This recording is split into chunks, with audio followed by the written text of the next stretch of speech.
Welcome to the new episode of Chat with Groundbreakers. Today we have one of the eminent personalities in automobile and consumer product designing, Sri Suresh Namboothiri. He was a Chief Operating Officer with Tata Motors and currently he is the Director of Aspire Technologies. Welcome to the show, sir. Okay, thank you. Now let's begin the conversation. Yes. So you started your career with Tata Motors designing automobiles and you have been involved in academic for the past 17 years. And you introduced the concept of outcome-based education, which we even have in our college. So what I have understood is that you are a man of many parts. So we are curious to know how you started your journey. See, it is not a man of various parts. It's mainly if you have one underlying thread. That underlying thread will take you to many places when the time changes. So, in fact, I started my career after my master's degree in manufacturing engineering. I started my career as a designer because a designer can understand manufacturing better because he will design for manufacturing. So, therefore, I started with consumer electronics and home appliances, and there it is not only that consumer electronics and home appliances parts you design. When you design, you understand certain concepts, and this concept it will be the abstract of that particular field. And when you gain that abstract, when you gain that insight, you can carry that insight to various fields. That is the reason. Even though I started with things like a telephone, even telephone, and even I designed two Titan watches, so that I can say I designed something like a Toyota Innova size to a Titan watch size. But what is the underlying thread in this? Underlying thread is your interest in design, your interest in understanding other people's requirement, and then understanding what is the marketability of that particular solution what you create. So once you know this, then with the changing times you can always move on. And at the same time, when you have interest in people around you, you always look that in what way you can help them. So in my case, how I came to this OBE, or our understanding about outcome-based education, it is all coming with my interest in engineering only. Because when I start interviewing people, I understand that why they lack the concepts, and then what you can do about that. So OBE is one of the solutions for that. So can you elaborate the concept of outcome-based education? See, outcome-based education, there are many official definitions. But for me, it is very simple thing. When a parent sends daughter or son to a college, they will have certain expectations. And what is a guarantee we can give to meet that expectation? It is exactly what I was telling in the faculty development program. Like when Reserve Bank of India prints one 500 rupee note, the governor signs that I will give you the value of this 500 rupee. Therefore, what does it mean? It means if everybody in India rejects that note also, you go to Reserve Bank of India and give, there is someone who is going to give you the value of that. Actually, that particular assurance is giving the value for the currency everywhere in the country. So similarly, if an education institution can give a guarantee, it is like a Marian college. You do graduation here, and we guarantee that this student will have these attributes. I believe that is the definition of OBE. When that particular guarantee is fulfilled, then I will say this college is following OBE. So what are the considerations when designing a product? Is it its utility or space-saving techniques or aesthetics, or is it something else? What is your opinion about it? See, based on the product, there will be deliverables. For example, you cannot say that you always design the best. Means always there is something, a product for this market, a product for this price, a product for this type of an individual. For example, when you pay 4 lakh rupees and you are buying one Maruti Alto, it is a high quality for 4 lakh. Okay, and when I am buying a 75 lakh rupees one Mercedes C-Class, it is we have to think whether there is a value we are giving for that 75 lakh. So there are basic things that a car should have 4 tires and people should not get killed easily. Beyond these things, what are the main things? It is the quality for what price. See, similarly, this quality for which market? Similarly, this quality or this product for which person? So one should think from that point of view. So you have designed a lot of products. So are you satisfied with the products you have designed till now? Like, can you share your experience? See, when you design a product, you think a lot about that. When you think a lot about that, you actually getting involved. So when you get involved, the main challenge is the features with which you started, with your thinking, you feel like adding more features to that. But you must control that. Always you have to make a list and keep for the next product. So you will never come out of a product design with the fulfillment. That is what one example I will tell you, because you are a media student. You must be knowing that there is a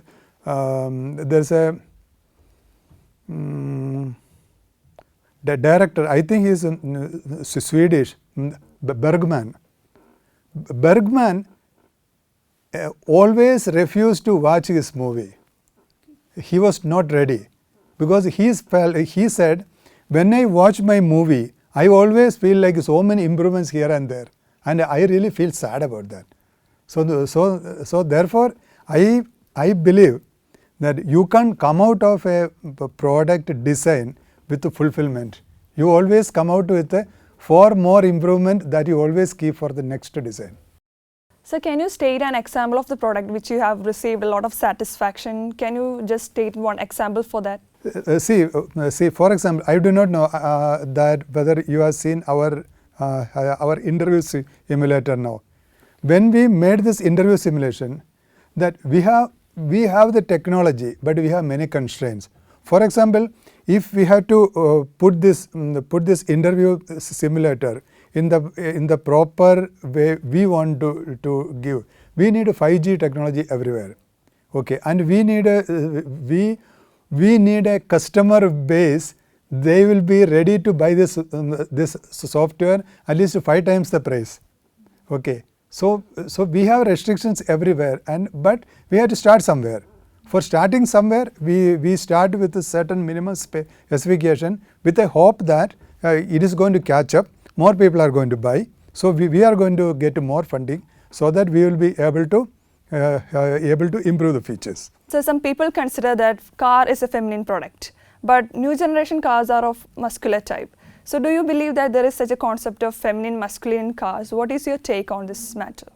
See, this is the first time I am listening that a car is a feminine product. The reason is from very beginning there were categories. There were cars which were actually seen as masculine. Then the cars which were seen as sporty. So it is not that, but at the same time, if you see more of a Japanese design, Korean design, means those things with more curves. Okay, more curves and more smooth lines. Those things you can say like that it is more of an organic nature. But when you see really the Western, you see bigger cars with more sharper features. So I don't fully agree with that particular categorization. So pollution is one of the greatest problems we face today, right?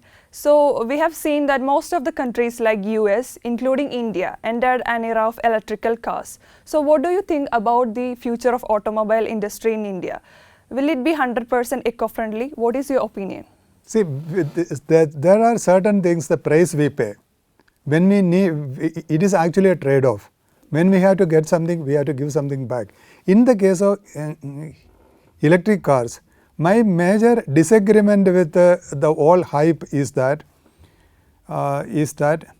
if we have if we draw the power to charge our battery, if that is coming from nature, only electric car is, in my opinion, it is actually justified. For example, one of my friends, his name is Mr. Glady Jacob. Glady Jacob has got a house in Bangalore.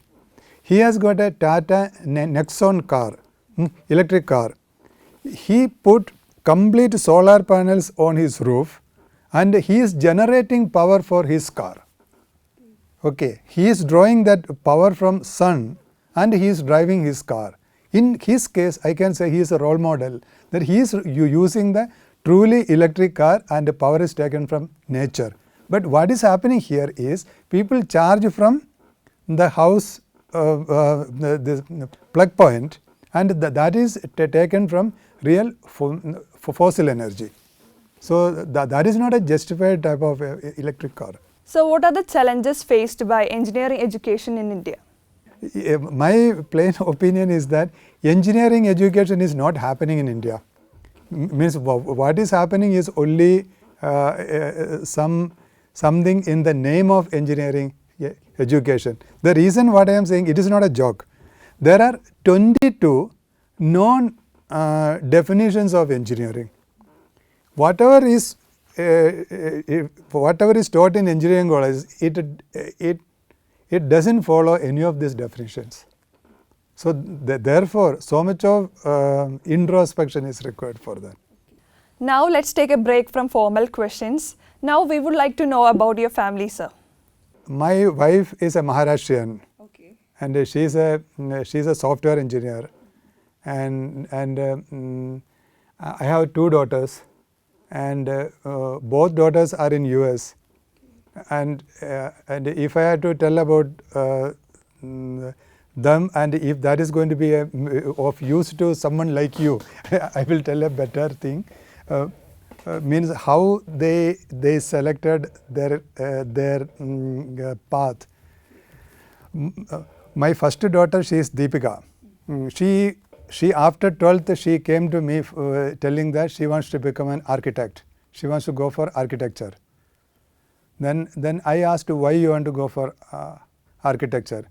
She told that she wants to design. No, she said that she is interested in this. Then over questioning, she told that she wants to design. I told that if you want to design, you just to sit here on your chair and you look around. What are the things around you and wherever these designs are required? She made a list of some 50-60 items. All requires design and everything is mechanical. Okay, so more design is happening not in architecture, it is in mechanical. Then she, even though she is a girl, she went for BTech mechanical. Okay. Yes. So she completed BTech mechanical. Then she was recruited by Cummins International this development center. There she was involved in this analysis of truck engines running on US roads for Walmart. Walmart asked the Cummins company to develop special engines for better efficiency, and she was doing the performance evaluation. Then she got interested in statistics. So then she got admission into Columbia University in New York. It is one of the Ivy League university, and she completed that. Now she is working in New York. And my second daughter, from the very beginning, she told that she is not interested in engineering or medicine. She is interested in media. She told that for media, she wanted to study journalism, psychology, and English literature. These 3 combinations, we could not find anything anywhere in Maharashtra. Only one place we found this was Mount Carmel College, Bangalore. So she went for graduation in Mount Carmel in this particular combination. I do not know whether you remember about some 3-4 years ago, Rahul Gandhi visited Mount Carmel College and they had an interaction. Even now YouTube video is there on that. You can go and search Rahul Gandhi Mount Carmel. Actually, my second daughter was was a moderator of that. So she was standing with Rahul Gandhi on the stage. Actually, this all girls grilled Rahul Gandhi. It is a very nice show and a video. And from there, she joined Reuters. So she joined Reuters and she worked there for 2 years. Then she got interested more into media and journalism. So she joined data journalism master's degree in Columbia University, New York. So now she is working with the Los Angeles Times. So that is my family. I think this chat would be incomplete without this question. So which is your favorite car and why? My favorite car. See, my favorite car is, I will say Nano. Why? The Nano because it is a minimalist car. I am a minimalist. But now I think by age, even I am leaving minimalism, I am becoming something what is very much necessary. That is essentialism. Now I get involved only on what are the things essential. So I feel that was the simplest thing. But Indians always they want to have something extra, and what Mr. Tata did a big mistake in the case of Nano was that he declared it is a 1 lakh rupee car. Actually, that was not necessary. Even we had suggested that time change the name Nano and all, and don't even tell it is 1 lakh. Make a cute car and call it Cutie. So that even all girls they will take the car key and they will happily they will take it and put it in sporty colors. But the thing is like that idea was not taken in a proper way that time. Sir, do you have any advice for youngsters? See, youngsters don't need advice. Actually, youngsters need to see role models in society because they are not going to listen. But they are going to notice, they are going to see. I always believe that the age between some 16 to 22, it is actually golden age. And even people like Steve Jobs or Bill Gates or Swami Vivekananda, everyone their mind got formed at this time. So it is necessary that they have to get more exposure, and they have to meet people who have very good caliber, and they have to get exposed to things which will give really, which is that it will put fire in their belly, and what our society does, we are preventing from them to getting exposed to that. With this, we are concluding today's episode. It was a pleasure meeting you, sir. Thanks for cooperating with us. Thanks for watching.